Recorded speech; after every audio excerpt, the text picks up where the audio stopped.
মানুহৰ জীৱনত সুখ আৰু শান্তি সহজে নাহে। জীৱনটো সুন্দৰ আৰু সুখময় কৰাৰ আঁৰত থাকে বহুতো ত্যাগ, বহুতো কষ্ট আৰু বহুত পৰিশ্ৰম। মানুহজন আজি এই কষ্টখিনি কৰাৰ ফলতে হয়তো আমি সুখেৰে খাব পাৰিছোঁ আৰু শান্তিৰে শুব পাৰিছোঁ। জীৱনটো ইমান সহজ নহয়, হয়নে? ইয়াক সহজ কৰি তুলিবলগীয়া হয়। ল'ৰা মানুহৰ জীৱনবোৰ সঁচাকৈয়ে বহুত কঠিন হয়।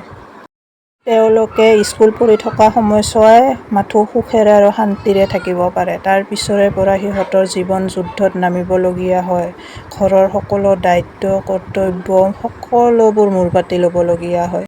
তেওঁলোকৰ জীৱনৰ প্ৰধান লক্ষ্য আৰু উদ্দেশ্য হ'ল কেনেদৰে টকা ঘটি ঘৰখন ভালদৰে চলাব পাৰি। তেওঁলোকৰ সেয়াই উদ্দেশ্য আৰু লক্ষ্য। আজি মানুহজনৰ নাইট ডিউটি আছে, সেয়েহে মানুহজন ভাত পানী খাই ওলালে আৰু ডিউটিলে বুলি আজি ৰাতি নাহে আৰু কালি পুৱাহে আহিব।